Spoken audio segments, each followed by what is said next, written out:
Lads, lassies, welcome back to the YouTube, and today, welcome to another podcast style video.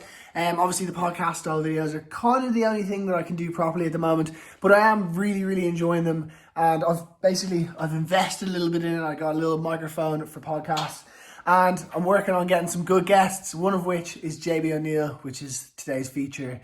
JB, if you don't know him, he's one of the most ballsy wakeboarders. He goes all out on things, but he also runs a very successful YouTube channel. He basically brings on loads of pro riders and films them pretty raw and then puts the videos out on YouTube, and they're really interesting and engaging. And he's got a huge following from it. So here is the podcast with JB O'Neill. It's recording now. Again, we're live. JB O'Neill, right. I would say welcome back to America, but I'm not in America. You got stuck in Australia for a while, did you?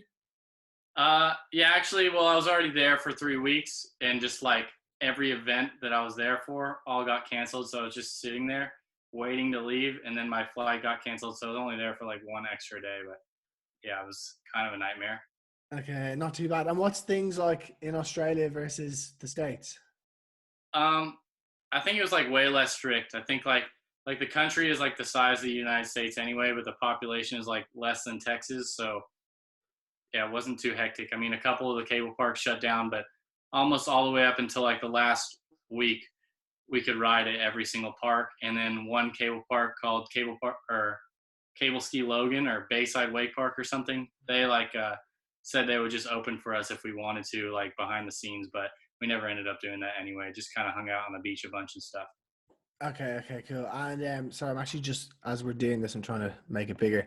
Anyway, and so obviously you spent like the whole winter in Philippines, and then you went home. Would you not have like just flown straight from Philippines to Australia? Yeah, I had to go home and just do a few things first, and then also I had to bring my dog back. I adopted a dog in Philippines.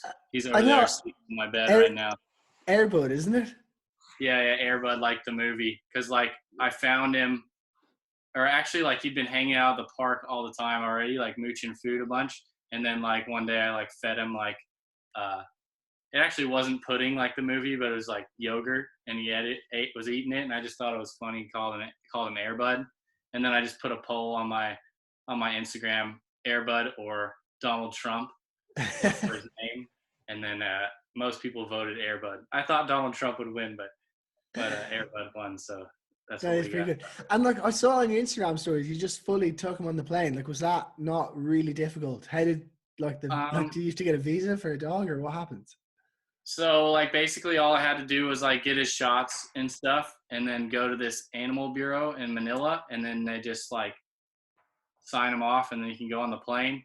My buddy Chris Hopf, he's like the manager of CWC, and he already took a dog back prior. And then Anna Nickstad also, maybe like a week before me, brought her dog back as well. So she just got online and registered for like a animal support dog thing. And I just did the same thing as her. And I registered for that. And like I put all these things on there that I'm like depressed and all these things. And it like approved me. It's probably really messed up. And I'm sure there'll be a few people mad about that, but whatever. They approved me. And then he straight up just walked on the plane. Like there was no like struggles whatsoever. No one even questioned it on the airlines at all. He just like straight up came up. They even gave me like better seats to where there was like no one in front of me. So we just chilled on there the whole way home. No issues. No way. And can you take him now on flights like anywhere? Yeah. But I just let him chill here because I have like a dog door and like a big backyard and stuff. So yeah, I don't really want to take him on too many flights everywhere. But That's yeah, I cool, could. though. Yeah. If I wanted to, I could.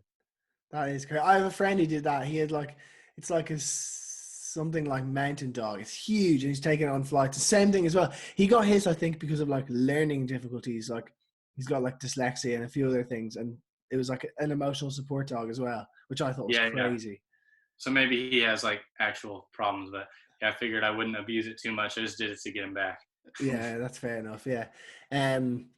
And how was it over there this year? Is it like getting better, the CBC, or has it shaping out? It was good. Like some of the worst like weather I've had there in the past few years. But yeah, for me the trip was pretty bad actually. Like I got smoked, or actually I hit a truck on my scooter, but it was the truck like went in the wrong side of the road at the wrong time. He didn't see me, and I like hit this truck and flew over it. So like I didn't really think I was hurt at first, but then like after like 3 or 4 days, like everything started setting in, and like I had like super sprained ankles and super bad heel bruises. So like not until just like a couple of weeks ago, like right when I went to Australia, was I like actually feeling good and wanting to wakeboard again. It's like the You're whole lo- time I was like, oh, I don't want to wakeboard. Like I don't feel good. yeah, you're lucky to like you hear of all those crazy stories, people going to Asia, renting bikes, and then just like eating it, and you like it seems like Yeah, you're way yeah. I mean, lucky.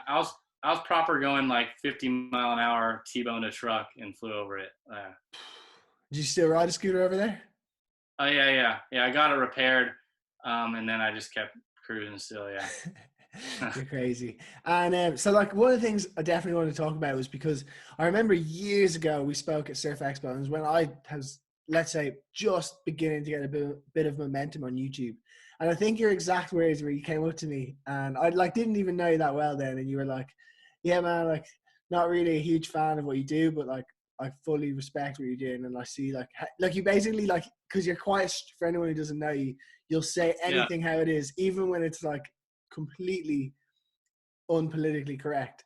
And so yeah, what you said to me, you're like, yeah, I don't really like it, like, but I fully respect it and I like it.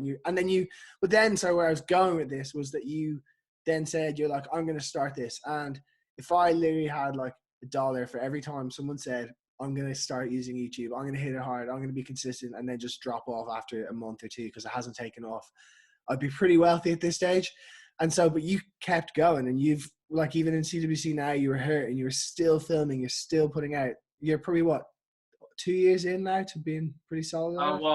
well, like I actually like made like 3 or 4 videos the first time, and then I was like, I'm wasting my time, kind of.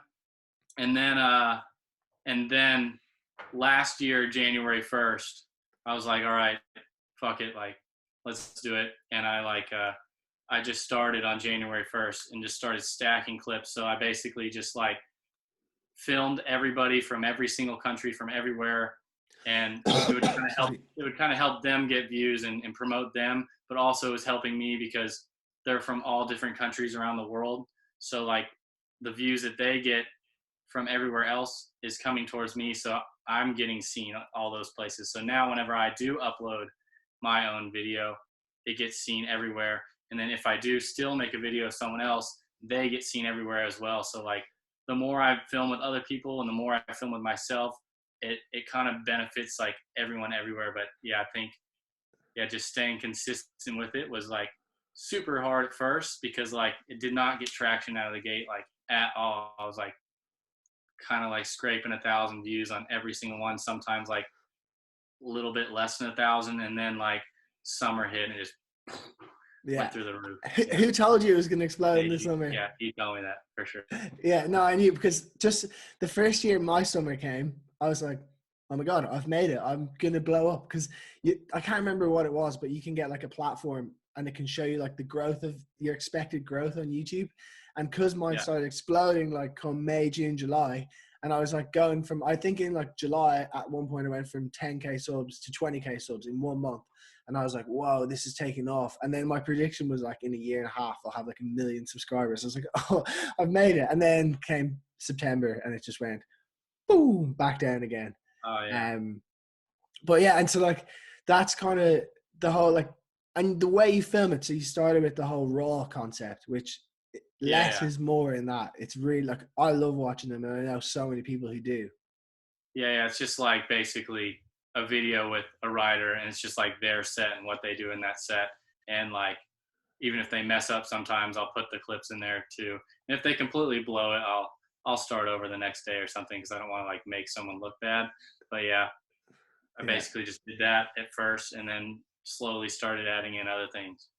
But that's the thing that's interesting as well, is because before this, you're like pretty good with a camera and pretty good with editing, but in these they're very raw. Like I'd nearly go so Yeah. far as to say anyone with basic, nearly iMovie skills could make what you're making. But you Oh also yeah. have that flip side of like you're actually pretty good with a camera. Yeah, yeah. And well, I don't even necessarily like making a video with the camera that's like more quality necessarily because or I mean, for me, I like it, of course, but like, I feel like people like almost the less quality because like if I'm talking in it or friends are talking in it or whatever, they feel like they know you.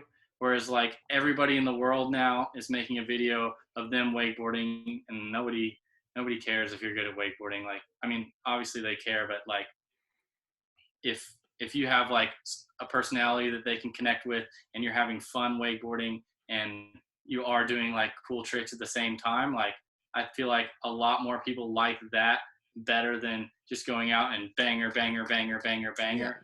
And because I feel like that just gets lost in the shuffle because that's what everyone's doing, except for sometimes, like obviously if you go out and put some mega bangers and put a lot of time into one video, then yeah, it's gonna kill it. But if you go out and like just do a bunch of random bangers at the cable park one day and make a video out of it, not many people are gonna care about it. Well, So there's no, at the end of the day, I think people sometimes forget this, is that, like, yeah, it will get more respect in those bangers within the industry among like your peers, let's say.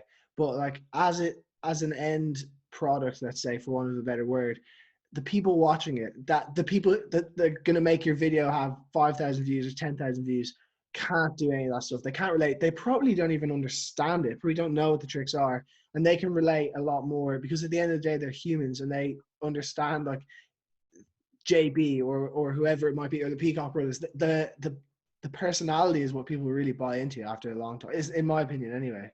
yeah. I mean, I definitely think so. And but in other cases, like Graham, for instance, like people just love that because he's crazy. He sends harder than everyone. So like in that case, where it's just like a huge step above everyone else, then people really like that. But if it's just like normal wakeboarding that you see every single day on Instagram, I don't think people can follow that well. Like a million different 270s and changing up directions on a rails, it's hard for people to follow. So I think they need some sort of fun aspect and like some personality or something to follow. Otherwise, it's just really difficult. Yeah, and do you get like, I've definitely found it at a point I did every day. Do you ever get like, you just can't, like your brain is just always thinking, like you're literally sleeping thinking about it because you're obviously filming from the moment you went. Like a lot of the time, you're filming all day every day. Uh, yeah, I mean, sometimes I'll just wake up and I'm like, okay, let's just go make a video, and it'll just be random, and I don't think about it at all. And those ones will end up being like a lot better than sometimes I'll be like, oh, I'm gonna film this person tomorrow, and I'll have everything kind of scheduled. So yeah, it is kind of a pain in the ass, but I also just like I stack up on so many videos ahead of time that like whenever I finally my brain gets like fried, I just like chill out and don't do anything for like a week straight or 2 weeks straight, and then Yeah. I'll go back to it. Because You- otherwise, if I was doing it like every other day, like I have them coming out, I would be way over it. But since like I'll try and like stack like 4 videos together in a day, or like just do that for like 3 or 4 days in a row, and then I'll be stacked ahead. And I'll get burnt out in like 2 days, but then I have so many days to recover from that I'm just like, okay, whatever, let's go again. Yeah, So no, that's fair enough. Yeah, because you do, particularly when you're on that pressure point of like, oh, I need a video today, and then yeah, it just definitely, and the way you do it is certainly, I think it's better. I wish I was more like you. I'm not organized enough. Um, but why yeah. did you start doing it in the first place? Um, well, basically, like, I signed a deal with Hyperlight, and it's 3 years. So, like, okay, I'm with a brand for 3 years.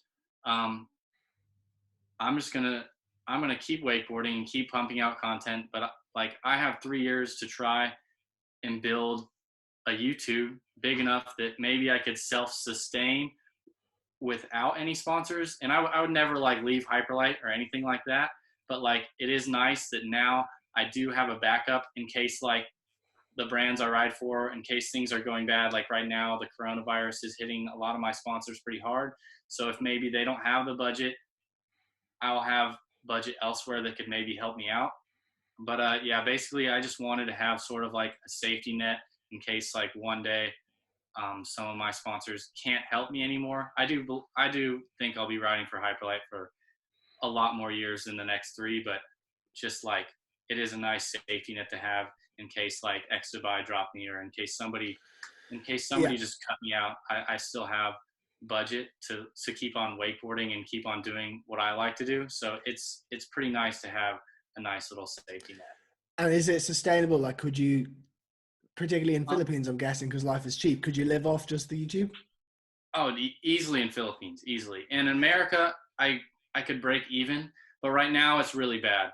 After this coronavirus hit, like the money like cut is down to like a quarter of what it was at before. But I guess it makes sense from that point of view, because if you think about it, for example, like a thing I do on the side that probably most people don't even know is like I run like digital ads and stuff, and particularly in social media, and that company that I do it for mainly have just pulled all spend. So like we don't advertise on YouTube anymore, whereas before, like substantial amounts were spent every month or every week on YouTube. So I'm guessing why that's gone down is because there's less people bidding to Yeah, advertise less on people your will be video. paying for ads for sure. Yeah, Yeah. yeah. But and then also like not only for a safety net that I do it is also like if I was watching you for instance, like you won Reader's Choice Rider of the Year and you've become the most popular wakeboarder in the world, and I mean you don't go to the pro tour events and try and win all those events, or you don't go and shoot with the magazines. Like you're doing your own thing and it's blowing up bigger than everywhere else. So like if I built my own platform, it's really good for my sponsors as well. Like Yeah. if I wanted to show Hyperlight or Xtabuy or Ion or Boardco or Centurion or any of these brands that I ride for, like what I'm doing, I can be like, yo, like I put together millions and millions of views of people watching me last year. So like, and your brand is who I'm representing. So like, it's really good for that as well. Yeah. It'll It's like, insane. like for them, it helps them out a lot. And then on top of that, so many people learn from the videos. So it's like growing wakeboarding too. So it not only benefits me, but it benefits everyone else too. And the people I film too. So just like all in all, I think like it's just helping grow wakeboarding. So I think it's just good in every aspect. I think. 100%. And I definitely love that about like the way you do it with the raw stuff. And you've got like these people who, and particularly in cable, there's so many people who most people have never heard of. There's like the level Yeah, is so good, who are riding at such an incredible level. And then I'm like, who is that? Like I've never heard that. And that you kind of shine a light on those people, which probably gives them yeah, huge opportunity as well. which is pretty nice. Like I think it's good to be able to show other people as well. Just I don't know, it sucks being so good at wakeboarding, like especially when I've never heard of the person that I'm about to film. It must suck being like that good. Yeah. And how have I never heard of this person? Like how could you work that hard to get that good and I haven't heard of you yet? So like I think it's cool to like try and help those people out for sure. Yeah, no, it's huge. I mean, I don't know, like, and the value of YouTube, like you were saying with your sponsors and stuff, and it's so, from that point of view, it's like even having those sponsors, like you said, you'll probably ride for Hyperlight for a lot more years because to them you're probably like becoming invaluable because you have, and it's like no disrespect to any other rider out there, but you would be far more like if I had a company and I was to invest my money into wakeboarding and like to promote it, or let's say I had a wakeboard product, like I would be very cautious of who I pick, and I think I'd pick people like yourself, myself, Liam Peacock. Is there anyone else? Maybe like well, obviously maybe Murray. And Murray's caught on to it as well. He's doing YouTube, but like those people, because 1,000 views on a YouTube video is like way more than getting 10,000 on an Instagram clip. Like way Oh, more valuable. for sure. I think 1,000 views on a YouTube video is probably equivalent to almost 100,000 views on an Instagram video. Yeah, because people are watching like like most of your videos are 10 minutes. You're always telling me I need to make them more like 10 minutes, but they are. That's 10 minutes where someone sits down. And I don't know your average view duration. I think mine's like maybe 4.5 minutes. That's 4.5 minutes of someone sitting and watching video, like of you talking or whatever it is. And generally the Yeah, first minute is probably you talking. So like, it's pretty insane. yeah, they actually spend a lot more time and they become engaged. Whereas Instagram is like, okay, next, next, next, next, and then Yeah. even like if they don't watch it, whenever you scroll by on Instagram, it like starts playing and then they've passed it and there's a view. So it's Yeah. like, come on. Yeah. It doesn't count. It's like I think it's 0.1 of a second or something you have to watch for it to counter. I can't remember the exact stat. And so that's kind of the next thing is like, where do you think the whole sport's going in every way, shape, and form? Um, Man, I don't know. Like with like social media, or do I think it's like growing or dying or what? Which like, where do you think like I'm trying to think a kid now who's like 10 and like realistically in 10 years time there will be someone who's 10 now who's then 20 and has made some sort of a career in wakeboarding, like because I don't think it's definitely going through ups and downs. I don't think it'll completely ever die off. So like, where do you think that person's career will be, as in if now the most popular and valuable people in the sport are social media, do you think it's going to continue that way? Do you think it's going to go contest way? Like, what would you give advice to someone now? I mean, it could go either way. I think it'll always go either way. Like if you are like the absolute best, like Daniel Grant, for instance, like on the cable, he came in, he was the absolute best, and he stayed the best for a long time. Obviously, everybody's going to know who you are. I mean, you're dominating contests, whatever. Same with Gunther. He dominates contests, and Yeah. people know Gunther. Same with Harley. I mean, he dominated the contest forever, so everybody knows him. So if if you are winning the contest and you're doing that every single time, then I think that that will take you really far. And then also, if you are killing it in social media, that'll take you really far as well. But yeah, I mean, it's just it's gonna have to be the person who's being different. Like if you're being different by either the person who's being different or who the person who's just the best. Because like say me and you are on YouTube, for instance, there's not that many other people doing that. No, So no, like sure I copied you sort of, but like not at all. It's completely but different. like Yeah. but like it's so small. Like there's nobody else on the platform. It's like me, you, the Peacock brothers, Dominic Gers sometimes. Dominic, There's yeah. like and Sean Murray. There's what 5 or 6 guys on there. Victor sometimes. You Yeah. know, there's not very many people on YouTube. So whenever someone goes and searches YouTube, there's only 6 people they're gonna watch. Whereas someone goes and searches Instagram, there's thousands of people for them to watch. So like to pick who they like the most out of those 1,000, and if they do follow 100 people on Instagram, they're just man, I'm just going straight back into the YouTube versus everything else battle. But like Yeah. doing something different is what's going to help the most. Like if you Yeah, look yeah, at you're right. like Space Mob, like they're like a lot of people are doing the same thing as them now. But whenever they first came in, they were doing something different. They were doing butters on the water, doing weird alien space stuff. Like Yeah. whenever someone sees something new and different like that, they like that. So people like it and they buy it. Same thing for Shredtown, winching. Same thing. Bredis Yeah, years ago. Yeah, everyone, even actually the one that sprung to mind there took a completely different approach. And I actually met this guy when he used to be in his old day job. He wakeboarded for fun a little bit. And then this is years ago. And he went from being like literally your classic average Joe who wakeboarded on the weekends, and he was in his 20s, to being like one of the most popular and what I would consider a pro wakeboarder, and not necessarily the best rider in the world, but Dave Av. He took a completely different yeah, approach to it, but he's another one. And again, on YouTube, he's killing it. But his whole approach, and I'm going to try and get him on this podcast next week because I'm mad to hear it. But yeah, he found something different, like you said. And then yeah, he's obviously a sick drone pilot. And that's the thing, if you're good at what you're doing, like you have a leg to stand on with your wakeboarding, like you're obviously a sick rider. You've done all those like still going to send it and all those edits, and you've built your credibility, and then you're obviously then using it in the right way. yeah. Yeah, I think just being different is probably most important because otherwise you're going to get lost in the shuffle. Like I think that's the most important thing. Yeah. And have you ever got much stick from anyone in the industry for doing the YouTube videos, or Yeah, outside the yeah, for industry at all? sure, for sure. All the time. But I give it back. I mean, like for sure, like Alex Albach, like he'll give me shit for it, but I'm just like, whatever, dude. Like, fuck you. And like, oh, like we're buddies. But like, Yeah.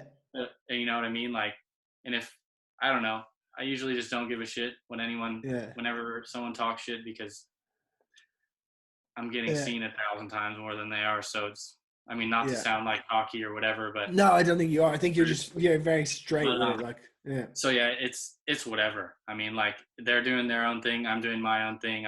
I don't try and step in their lane. They're not trying to step in my lane. So it doesn't really matter. I mean, Yeah. there's a few guys that'll talk trash, and I think maybe there's like a bunch of Snapchat like group chats where they like talk trash with each other on there, but it doesn't really matter. Like I if know. there's someone that's killing it, like I don't know, like Rafter Rome or something, he's probably not sitting around talking trash about it all the time. I mean, he's That's doing his own. exactly it. You know what He's I mean? busy doing his own thing. Yeah, exactly. And that's what I find. Like the people who are like it is like it's a stereotypical thing of like Yeah, they're like keyboard warriors, but they are like people who are out busy. Like they're probably not even seeing your videos. Like that's what I reckon. Like they don't yeah, have yeah, time because they're out busy, whatever, filming their next edit or whatever they're doing. And that's I think whereas the people who kind of are like the old fashioned beach bum wakeboarder, they're sitting around, they're yeah, watching it. They're like I suppose now I guess this time, but yeah. But it's crazy. There's still like I get it. My skin's pretty thick with it. I got it from the very beginning, like from the top as well. Like people who I was looking up to used to hate on it, and it like got to me a little bit at the beginning, but then I was just like, then you see, and you'll see that like if you go through your comments at any day of the week when you upload a YouTube video, there's just yeah. so much support for you that it completely trumps anything else. Oh, for Um, sure, and it's for sure. insane that like following and like some people I've seen your comments. They're like a lot of the people are similar people to mine, but it's amazing how they just comment like on every video and just still love it. Yeah, yeah, for sure. I mean, there's way more people that love it than hate it. Like I mean, I refresh my YouTube comments like every I don't know, every like 2 hours or so, and then I'll reply to a few, and it's just like there's so many, like it's crazy. And then my DMs on Instagram is worse than like a girl. You know what I Yeah, I mean? know. Yeah, it's like Like 99 plus constantly. yeah, 99 plus always. Yeah, No yeah, matter like even understand. if I reply to a bunch, it's still 99 plus always. And then like it's general primary the 99 plus, and there's just so many people messaging on Instagram and YouTube at the same time. Like Yeah, before, it would be like you know 20 yeah, or yeah. something, and now it's just like flooded. It's insane. And do you try to reply to all of them, or do you get what percentage do you reckon you get to? Um, I used to reply to all of them, and then I had a couple like crazy stalkers actually, Mm-hmm. and I Yeah. would say the stories on here they were like really insane. I have one story, and I reckon the same person is on both of them as well. But we'll not name Oh my gosh, like no, but I know who you're talking about. But it. I've had people fly thousands of miles and like What yeah, just like some really weird stuff happen, and I'm just like is that because of like YouTube or just separate? yeah, because like of YouTube, I mean, on YouTube, I reply to every single comment. I like made a promise to myself that I would reply to every single comment, and not just to myself, but just like every single person deserves a reply. 100%. But Yeah. then like if it's coming from YouTube to Instagram, like a couple times there were some crazy people on there that moved over to Instagram, and like and yeah, it was just hectic. Like I could not. I was like, all right, I cannot talk to these people anymore. Over 2,000 messages in a row without a reply of them just like talking to themselves in my own inbox. So like, yeah, I can't like tell a story of like what happened because I don't want them to be butthurt. But like, yeah, it's like pretty bad. I had like some weird people like write me poems and stuff like just really weird stuff. Like it's pretty wild. But for the most part, like if it's like a normal kid or whatever, or a normal guy asking about wakeboarding or like how they should work on their new trick or something, I'll reply to almost everything. But I'm definitely a lot more cautious now, for sure. Yeah, you have to. It's amazing how one simple reply can like throw fuel on something. It's phenomenal. Like, Yeah, yeah. Like I was, especially like sometimes it's like kind of scary for like a girl or whatever, and like there'd be like a guy creeper that might like come after them. I totally understand anything that any girl has ever said about that ever. Because before I was like, yeah, okay, whatever, like no biggie. yeah, But yeah, I completely understand that now. Because yeah, yeah. oh my I god, had this one situation. It was a couple of years ago. I think you know about it, but like a good few of my like close friends and know my family. But I don't want to go into it. But basically, like, had the tables have been turned, and had I have been like a 19 or 20-year-old girl, and this no joke was like upper middle aged yeah, woman, and had it been the other way around, like that would have been like the messages I was getting, and like I'm gonna go ahead and say like nearly like threats at points. I was like, wow, if this was and there's nothing you can do. I blocked and blocked and blocked and blocked, and new accounts were made, and then it was like going the other way with like they like contacted sponsors, like hectic, and like and then obviously like the sponsors knew or whatever. But yeah, I remember at one time like the O'Brien social media manager was like, "Hey Dave, I'm getting these DMs. Like, what do you want me to do?" And I was like, "I don't know." I was like, "Look at mine," and it was crazy. Like it's hectic. I don't know, Yeah. and you don't want to. Yeah, I don't know. It's a tough one to like. It's a delicate situation as well because I don't know. Yeah. Yeah. It's weird. It's a weird world out there. I wish I could tell like the I whole know, story. yeah. We need to make like an uncut version or something. But yeah. And so, yeah, off the topic of stalkers, what do you reckon's going to happen now, like this year, with all this stuff to the wakeboard season? Like, I'm guessing you're not going to be able to ride now at home, are you? I just got a brand new electric winch. It's called like a re-winch. So I'm gonna try and go ride that around because like the cable parks are closed, but I can still like, I mean, I could go to like a trail or something and winch with like Graham or something. I tried to get Brady to come, but he's he's a little bit more scared of the virus than I am, I guess. I think it's definitely understandable though that like he wouldn't want to come out. But yeah, I think it'd be fairly safe because I mean like if Graham's staying in and I'm staying in and then we just go goof around like somewhere that's like not near anyone else, I think that would be a lot safer than going into like a grocery store. But who knows how long that'll last? I mean, like, Yeah. I'm sure at some point we'll be like locked in super hard. So Yeah, well, we're locked in here. I drove to the supermarket yesterday and I got stopped like at a police checkpoint and they're asking me where I was going, where I'm coming from. And right now they actually have no authority to implement. So like we're not supposed to go further than 2 kilometers from our house, but they can't actually implement it. All they can say is, "Would you go home?" And they were super friendly as well. They weren't like, "Where are you going?" They were just like, "Hi, how's it going? Where are you going?" But apparently next week, potentially they might be able to fine us or even put us in prison, I guess, which seems a bit drastic. But yeah, I mean, it's the only way to kind of, I guess, eventually for it to go away. yeah, that's pretty unfortunate. I think that this will crush a lot of people, and I think it'll crush a lot of sales for wakeboard companies too, if depending on how long it stays. Um, yeah, I think that I bet a lot of riders will end up getting cut for sure. Yeah, Like potentially all of us. if it stays for a while. If it stays for a while, like we'll all be gone. I reckon. Like that's, I mean, if sales aren't happening, then because yeah, I don't know. It really, really depends. I don't know. I've seen the unemployment stats in the States is scary. Like it's obviously, I don't know if you saw, it was like 6.6 million yesterday, which is like a record I bet. high. I mean, I had a couple sponsors like they put like checks on hold and stuff. So like Yeah. I'm already like I've already lost quite a few dollars, quite a lot, a few too. Yeah. So Don't like talk to me about it. My income's been shattered, but I mean, it is what it is. It sucks. Thankfully, the only income that so far has been the same is the wakeboard stuff. They've been pretty good yeah, with that. I think yeah, there's a little bit more personability, or that's definitely not a word, but like in wakeboarding, it's definitely a little bit less ruthless. So like if they can keep people on, they will, I think. And I know. yeah. For sure. Like my main sponsors, like especially in America, they're all 100% still going. So I'm not worried about that. But yeah, a couple just got crushed due to the virus so far. So a bunch of the riders are kind of put on hold at the moment. But I'm not too crushed yet. But maybe Yeah. Well, eventually. you've got that YouTube millions otherwise, so that doesn't really matter. Yeah. Yeah, that's it. And but yeah, I don't know. Do you have any other? I don't really know. Like, I have no questions because I feel like we would have just gone in different directions. So I have no real. If there's anything you think that's a good topic, let me know, JB. But Yeah. yeah. So what are you going to do this summer then? Is it going to be, assuming, let's say, things clear up at the end of May, which is potentially possible? That's 2 months away. What would you be aiming to do? So I was going to Germany with a bunch of the Hyperlight guys, but I think that's been canceled now also. So that's unfortunate because we were supposed to go to like 15 different parks. But if it does clear up here, I'm gonna get my car and I'm gonna just drive to every cable park in the U.S.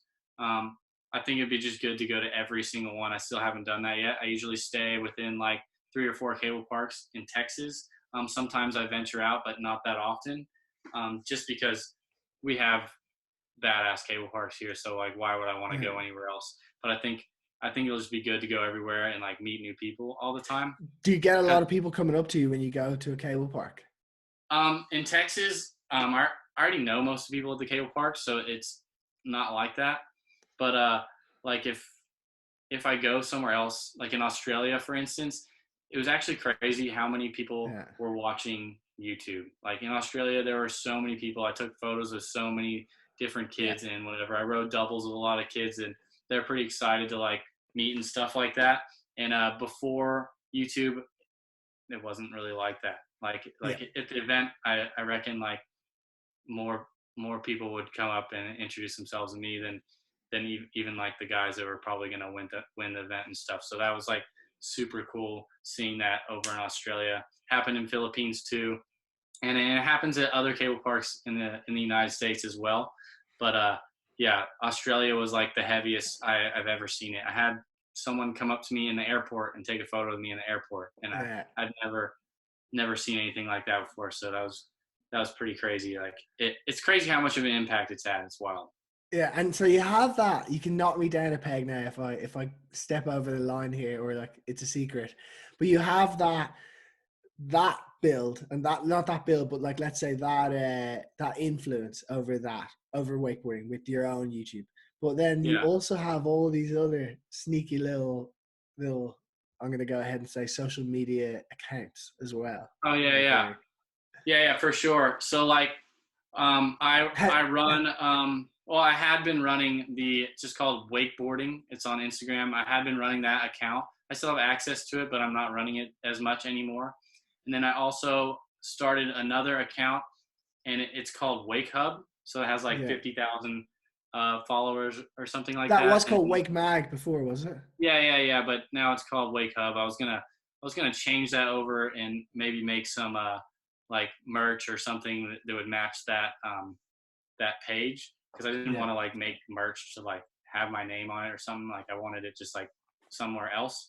Haven't quite started that yet, but yeah. And then on Facebook, when I was younger, I started a page called like Wakeboarding Australia. I have the normal wakeboarding page on there also, which has a lot. And I don't know, I think I have like 8 or more so pages on there I have one called just Wake Surfing, and it's really nice to be able to share my stuff everywhere on all these accounts. So I planned that like super early, actually. Like I just started making these accounts when I was like younger. I didn't make the wakeboarding one though. That one's Greg Nelson's. But all the other ones I made when I was younger, and I just thought like, oh, maybe one day I could like promote me and my friends on there. And yeah, that's kind of what I do now. I just post all my stuff on there, and then on the Wake Hub account, I just gave a couple friends the login, and they just post themselves on there, or their homies or whatever. So it's, and are you able to use that to negotiate with, let's say, sponsors? Yeah, for sure. Like if I were to like talk to a sponsor and say what I had to offer, I could be like, yeah, I have this Wake Mag page, and if you get me, we can also promote your athletes on that page as well. So like, yeah, for sure, I would use that to help negotiate a sponsorship for sure. Like, I mean, that especially if they're like trying to decide between me and someone else, like it's nice to have something like, I obviously on my own page, I can't be like, if say like you ride for Centurion, I couldn't be like just posting you on my Instagram all the time.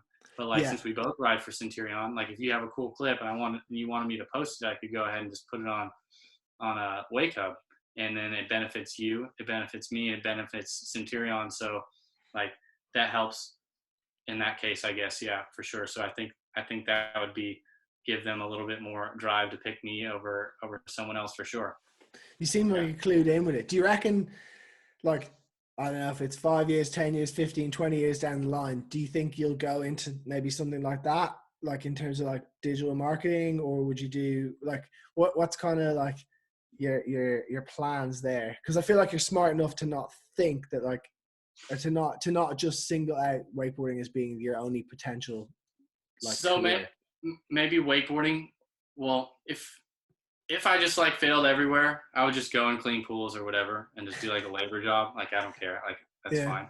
But I think I'd probably stay in wakeboarding, but not like obviously I'll be too old to wakeboard at some point.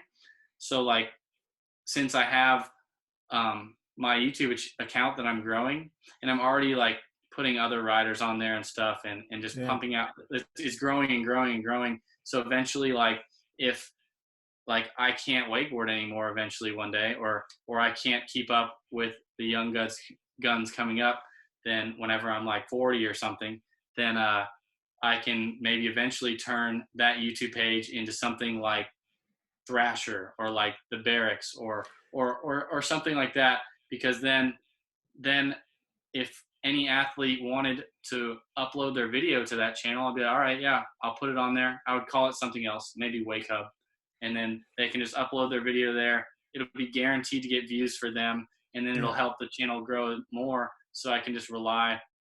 I could rely on making YouTube money from YouTube ads, which I wouldn't make from their videos because they probably use some sort of like music or something. But Yeah. Yeah. maybe I could get sponsors that would want to have their name in the banner on the channel, or something like that. Like I could create a website. But yeah, I would like to stay in wakeboarding, and then if I could make an account big enough to destroy like any other publication, basically, like then that would be like the go-to place for people to watch wakeboarding. Are you not a fan of the mainstream publications in wakeboarding? Um, yeah, not really. like like wakeboarding mag's cool. Like they've been nice and whatever. And then Alliance, they're also cool, but like for instance, like at one point they would not post me on Alliance because I rode for Hyperlight. And Right. you know, I'm not the one to just be like, oh, okay, whatever. Like I for sure like backmouth them 100%, maybe a little too hard, but like whenever they're like, oh yeah, we can't, like there's a problem with Bill McCaffrey, and like he doesn't want to post you or anyone else on Hyperlight. I was like, dude, like y'all are the Riders magazine. Like, are you kidding me? Like from the beginning, y'all were supposed to be the Riders magazine to support the riders and things like that. You won't post my still gonna send it video. And like I got pretty mad. I was like, dude, that's kind of like bullshit. Like you're taking me off your website because of who I ride for. Because previous to that, like, and this is before I was even like vlogging yet, and obviously nobody likes that, whatever. But like, this is before I was even Core, doing that. like this was when you were a very core rider. I wouldn't say very core, but more core. I And would say very. and yeah, so I was just like, dude, that's kind of bullshit. Like, and I didn't like it very much. So like, and then after that, they would like post my content and then like tag Malibu Boats and or whatever sponsor they're promoting. They would just use something I filmed of a rider one time, put it on their account, and they're basically making money from that. And like I also backlashed there, and I was just like, dude, like, are you kidding me? Like, you're using my content to make money, and then you won't post me on your channel, on your like Yeah. that's kind of annoying, It seems you know? crazy to me, like almost like corrupt, for want of a better word, that they won't post a Hyperlight rider. Like, it's if they're like you say supposed to be the riders. I didn't know this by the way, but if they're supposed to be the riders magazine, then like I get sometimes if they have a queue or whatever. Because I remember a while ago they had that. Like there was like let's say 2 weeks worth of videos in Yeah, advance of views. That happened to me once, and I was completely cool with that. But if they're just not going to post it because of like political reasons, effectively, then like that's yeah, you're right. yeah. That is and terrible. and now they post Hyperlight riders, and that's fine. But I have like filmed other riders before, and they'll send it in Alliance, and then now they're like, oh yeah, we don't want to post anything associated with JB, and that's kind of, I mean, I'm probably just fully burning a bridge right now, but whatever. And that's The kind of thing just is like, though, JP, your platform's bigger than theirs. yeah, Like that's yeah, fine, so like yeah. it doesn't But like like, not that every little helps, but obviously yeah. I mean, I'm not trying to burn a bridge with anyone, but it's just like, it just kind of sucks because like whenever I grew up, I was like, oh man, Alliance is the coolest. Like I wanted to always want, oh dude, my video made it on likewise. Alliance. Oh, I'm stoked. Blah, blah, blah, blah. And then whenever they were like, oh yeah, we can't post it because of who you ride for. And I I didn't like that at the time. So like, I don't know. I guess I freaked out or whatever. And yeah, I mean, my platform is definitely bigger than theirs now. I mean, for sure. And yeah, it sucks that it ended up like that, but like, it's a lot bigger. Like, Yeah. way. Like, if you can't crack 500 views on a video and you're selling ads, that's pretty sad. So I know, but it's a relationship thing. Like they have the relationship, and it's almost like the sponsors will also feel like the brands within the sport will feel obliged to almost support those magazines, so they still advertise on them. But it's definitely like I think I like particularly when they were still doing print a while ago. Wakeboard magazine was still what last year maybe or maybe 2 years ago. I used to think like that money going into that can't be worth it. Like I don't know how much people are paying, but I know it's quite a lot. yeah, I can't imagine. But Yeah. yeah, maybe one day we'll be cool again. Maybe they'll watch that and we'll never be cool again. But either way, that's fine. Yeah. I Yeah. mean, wakeboarding mag, cool, whatever, or everywhere else. But just yeah, Alliance kind of like just cut me out, and I was just like, that sucks. So yeah, I don't know, I don't know what to say about it. No, go to it. Okay, yeah. And then I had a really good question there, and I can't remember. It slipped my mind. Um, but yeah, no, it's crazy. And now as well, with it's such a fickle industry that it's like there is a point where they should be trying to support everything around it, and that's the only thing that annoys me sometimes. Well, I kind of sit on two pages with it. I sometimes think if someone came in with like the Conor McGregor effect of like just be, if someone like a writer came out, and I know like Dowdy's kind of dabbled in this concept, but he's never really pulled it off properly because he is just probably too nice of a person. But if someone came in and was just an absolute douchebag and insanely good on a wakeboard, like actually started winning things, that controversy would be fantastic, and it would I think elevate the whole sport. But then on the flip side, then I don't think like people are hating at a much more small and kind of almost like a I don't know like a tiny level, and it's like nitpicking little small things, and I don't think that helps because it is such a fickle industry and everyone's just struggling to Yeah, like I got us straight up like the other day someone who used to run the WWA literally like posted on Instagram basically saying that I was like he hates my wakeboarding, and I was like, wow, you literally left the sport and you know exactly how tough it is in this industry, and you're just gonna send that negativity in it. And I was like, I literally like look at, I was like, I actually thought about replying something smart, and then you actually I was talking to you about it, but like I just decided, oh well, whatever, I don't really care. But I just think it's so stupid and so kind of immature to do that. I don't know. yeah. I mean, definitely. I mean, for sure, it would happen in skateboarding and snowboarding a lot as well. There's so many people in it, and if not everyone is making it to where they want to be at, there's for sure going to be haters everywhere. So, I mean, Bitter, exactly, yeah. I think it's impossible to prevent for sure. Yeah. Who's the most impressive person you've done the like role with? You filmed with? Oh, yeah. I mean, there's a couple different kind of impressives, like for sure. Like if you were to say like who's the most machine like, Raf Trinidad, like Yes. he Yeah. can do anything he wants whenever he wants, like on the dot, just like boom. And then also someone who's absolutely insane would be like Yeah. Liam Peacock. He's just like on some crazy level. And then Yeah. Pedro is like whenever we filmed it, it almost felt like he was just out there. He didn't really care what was going on, but he was still just absolutely destroying it. He only had been at the park for a few days, and then on top of that, like he has better style than like everyone, and he just jumps so high.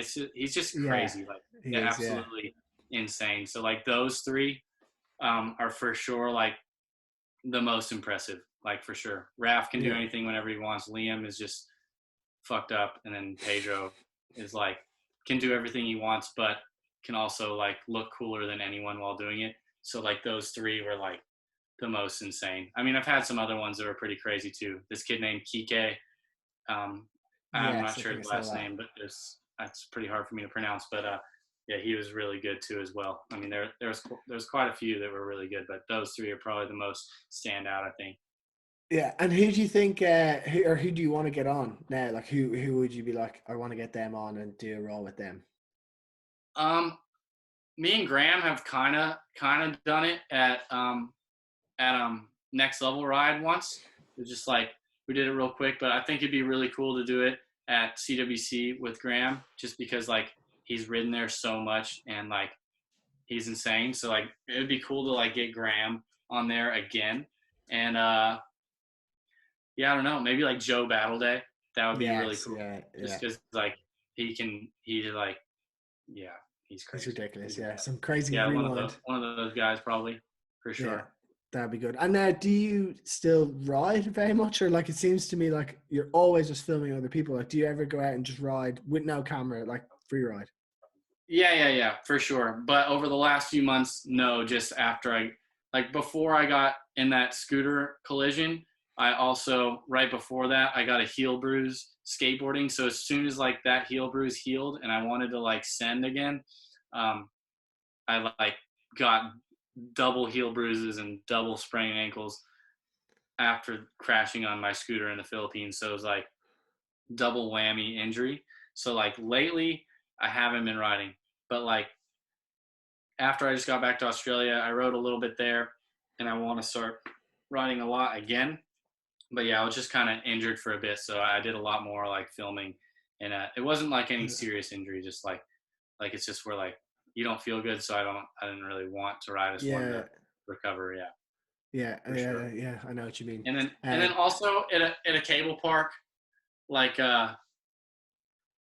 if I hitting the rails and stuff has like kind of gotten like sort of boring to me, or I shouldn't even, yeah, I mean, yeah, it's kind of gotten like boring to me. Like I can't do every single trick onto the rails or whatever. I mean, there's obviously like those John Dryling types who can spin every Yeah, direction and whatever onto the rails, but like it's not like that interesting for me to watch. So like on the rails, unless someone is like absolutely sending it. So like I haven't been like trying to learn on the rails that much, but like I think I would have more fun like winching or like setting up like a big gap or something, because I think that like I get more excited about doing that than I do like if I wanted to do like an ollie back 450 onto a rail.